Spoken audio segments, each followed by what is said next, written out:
दिल्ली के मुख्यमंत्री अरविंद केजरीवाल की गिरफ्तारी होते ही आम आदमी पार्टी तुरंत सुप्रीम कोर्ट पहुंच गई। मांग की गई कि आधी रात सुप्रीम कोर्ट को खोला जाए और अरविंद केजरीवाल की गिरफ्तारी पर तत्काल सुनवाई हो। तो आधी रात तो सुप्रीम कोर्ट नहीं खुला, लेकिन हाँ, सीजेआई चंद्रचूड़ ने अगले दिन सुबह तत्काल सुनवाई के लिए बेंच को बिठा दिया। जहां एक तरफ सुनवाई शुरू होने चली, वहीं दूसरी तरफ आम आदमी पार्टी ने अपनी याचिका को वापस ले लिया। अब इन सबके बीच सवाल खड़ा होता है कि कल तक तत्काल सुनवाई की मांग करने वाली आम आदमी पार्टी ने आखिर क्यों आज अचानक अपनी याचिका को सुप्रीम कोर्ट से वापस ले लिया है। तो इन सब के पीछे मैं आपको बता दूं, कोई और नहीं, वजह सीजेआई चंद्रचूड़ है। जी हां, बिल्कुल सही सुना आपने। ऐसा मैं क्यों कह रही हूं, इसके लिए आप खबर देखिए एबीपी की। देखिए, इसमें लिखा हुआ है कि जल्दी कीजिए सुनवाई, वरना लोकसभा का पहला वोट पड़ने से पहले ही जेल में होंगे कई बड़े नेता। जाने केजरीवाल के वकील की दलील पर क्या बोले सीजेआई चंद्रचूड़। तो केजरीवाल के वकील है अभिषेक मनु सिंघवी। उन्होंने सीजेआई चंद्रचूड़ से मांग की कि आप जल्द से जल्द सुनवाई कीजिए। अगर सुनवाई नहीं करेंगे तो लोकसभा चुनाव का जब पहला वोट पड़ेगा तो उसके पहले कई बड़े नेता जेल की सलाखों के पीछे चले जाएंगे। इस दलील को सुनकर सीजेआई चंद्रचूड़ तैयार भी हो गए। सीजेआई चंद्रचूड़ ने क्या कहा, सुनिएगा। देखिए, खबर में लिखा है कि दलील सुनते ही सीजेआई चंद्रचूड़ ने याचिका को जस्टिस संजीव खन्ना की अगुवाई वाली पीठ के समक्ष सुनवाई के लिए नियुक्त कर दिया। इसके बाद अभिषेक मनु सिंघवी जस्टिस संजीव खन्ना की अदालत में पहुंचे और याचिका को पेश किया। तो आप देख सकते हैं कि पहले दलील दी गई कि आप जल्दी सुनवाई कीजिए। इस पर सीजेआई चंद्रचूड़ तत्काल सुनवाई के लिए तैयार हो गए। जस्टिस खन्ना को आदेश दिया गया कि आप सुनवाई करिए। जैसे ही सुनवाई की बात निकलकर सामने आई, केजरीवाल के वकील अभिषेक मनु सिंघवी ने याचिका तक को दाखिल कर दिया। लेकिन इसके बाद जस्टिस संजीव खन्ना ने केजरीवाल के वकील से जो कहा, उसके बाद तो पूरा खेल ही पलट गया। तो ऐसा क्या कह दिया जस्टिस खन्ना ने, ध्यान से सुनिएगा। देखिए, खबर में आगे लिखा हुआ है कि जस्टिस संजीव खन्ना ने कहा कि अरविंद केजरीवाल की याचिका पर 3 सदस्यीय पीठ सुनवाई करेगी, जो थोड़ी देर में बैठेगी। जैसे ही ये बयान निकलकर सामने आया, उसी के तुरंत बाद तत्काल ये खबर निकलकर सामने आ गई कि अरविंद केजरीवाल ने सुप्रीम कोर्ट से अपनी याचिका को वापस ले लिया है। अब ऐसे में सवाल खड़ा होता है कि आखिर इस 3 सदस्यीय बेंच के सामने आते ही केजरीवाल की याचिका को वापस क्यों लिया गया। तो ये जो 3 सदस्यीय पीठ है, इसी को लेकर पेच फंस गया है। आपको बता दें, ये 3 सदस्यीय जो पीठ है, ये कोई और नहीं बल्कि वही पीठ है जिसने हेमंत सोरेन की गिरफ्तारी की याचिका को भी खारिज कर दिया था। इस पीठ की अगर बात की जाए तो इसमें लिखा हुआ है, देखिए, justice M Sundaresh, justice Sanjiv Khanna, justice Bela M Trivedi. तो जस्टिस बेला एम त्रिवेदी पर विपक्ष को भरोसा नहीं होता है। भरोसा इसलिए नहीं होता है क्योंकि ये वही जस्टिस हैं जब मुख्यमंत्री के तौर पर काम कर रहे थे गुजरात में नरेंद्र मोदी, तो उनके कानून सचिव के तौर पर नियुक्त किया गया था। इसीलिए जस्टिस बेला एम त्रिवेदी के समक्ष जैसे ही केजरीवाल का केस पहुंचा, वैसे ही तुरंत याचिका को वापस ले लिया गया है। कल तक मांग कर रहे थे तत्काल सुनवाई की जाए, और आज आप देख सकते हैं कि जैसे ही केस पहुंचा, याचिका तक दाखिल कर दी गई और उसके तुरंत बाद खबर अचानक ये निकलकर सामने आई कि केजरीवाल ने अपनी याचिका को वापस ले लिया है। अब वापस क्यों लिया है, इसके लिए मैं आपको एक खबर भी दिखा देती हूँ। खबर आप देखिए नेशनल हेराल्ड की। देखिए, इसमें लिखा है कि वो गुजरात उच्च न्यायालय से सर्वोच्च न्यायालय में पदोन्नत होने वाली पहली महिला न्यायाधीश हैं।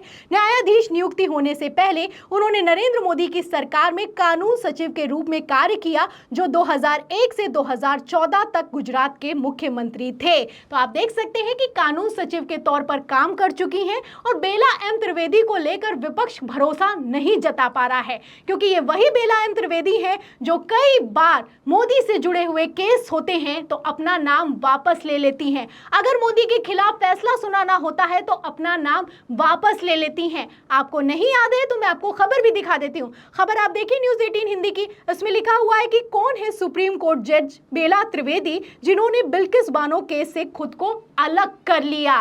तो इनका नाम जब निकलकर सामने आया तो इन्होंने, जैसे ही बिल्किस बानो में इनको जज से नियुक्त किया गया, इन्होंने तुरंत अपना नाम अलग कर लिया। तो कई ऐसे मामले निकलकर सामने आए हैं, जहां पर अगर प्रधानमंत्री नरेंद्र मोदी की बात निकलकर सामने आती है तो जस्टिस बेला एम त्रिवेदी 2 कदम पीछे हो जाती हैं।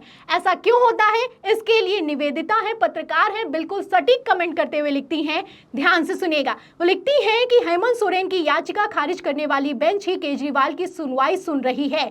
यह संयोग नहीं, प्रयोग है। जब भी ईडी की गिरफ्तारी के खिलाफ नेता कोर्ट जाते हैं, बेला त्रिवेदी के पास ही मामला पहुंचता है। बेला त्रिवेदी गुजरात में सीएम मोदी की सरकार में लॉ सेक्रेटरी रही हैं।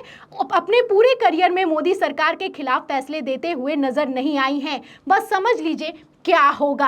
तो सुना आपने, ये वही जस्टिस बेला एम त्रिवेदी हैं। जब प्रधानमंत्री नरेंद्र मोदी के खिलाफ कोई फैसला सुनाना होता है तो खुद को बेंच से अलग कर लेती हैं। लेकिन कई बार ऐसे मौके भी निकलकर सामने आए हैं कि नियमों का उल्लंघन करके जस्टिस बेला एम त्रिवेदी को केस सौंपे जाते हैं, जिसका तो सुप्रीम कोर्ट के सीनियर वकील ही विरोध कर चुके हैं। आपको खबरें भी दिखा देती हूं मैं। खबर आप देखिए, नेशनल हेराल्ड की, इसमें लिखा भी हुआ है कि सुप्रीम कोर्ट ने 7 मामले नरेंद्र मोदी के पूर्व कानून सचिव की बेंच को सौंप दिए हैं। इसमें देखिए बार एंड बेंच की खबर में क्या लिखा है। इसमें लिखा है कि सुप्रीम कोर्ट रजिस्ट्री ने सीजीआई के बजाय जस्टिस बेला त्रिवेदी के समक्ष मामला लिस्ट करने में नियमों का उल्लंघन किया है। प्रशांत भूषण, तो प्रशांत भूषण सुप्रीम कोर्ट के सीनियर वकील हैं। उन्होंने यहां तक दावा किया है कि नियमों का उल्लंघन करते हुए बेला एम त्रिवेदी को केस सौंपे जा रहे हैं। इसीलिए ना वकील ना विपक्ष भरोसा कर पा रहा है जस्टिस बेला एम त्रिवेदी पर। और इतना ही नहीं, हाल ही में मैं आपको बता दूं, जब ईवीएम का मसला भी जस्टिस बेला एम त्रिवेदी को सौंप दिया गया,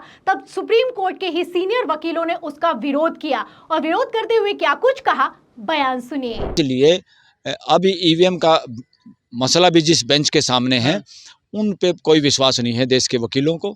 और majority of advocate supreme court में भी जो हैं, प्रसिद्ध श्रेणी में कौन है? जस्टिस खन्ना, जिनके सामने ईवीएम का केस लगा हुआ है, और जस्टिस बेला त्रिवेदी, जो बताते हैं लोग कि प्राइम मिनिस्टर की वो पॉलिटिकल एडवाइजर या कुछ उनके ऑफिस में लगातार रही। तो इन लोगों को, ये दोनों जज ऐसे जज हैं जो काफ़ी सीनियर जजों को इग्नोर करके, ओवर रूल करके, उनके सुप्रीम कोर्ट ये लोग लाए गए। काफ़ी जूनियर थे और ये लाए गए। इस लाने में तो अपराध किया है, कोलिजम ने भी देश के प्रति अपराध किया है।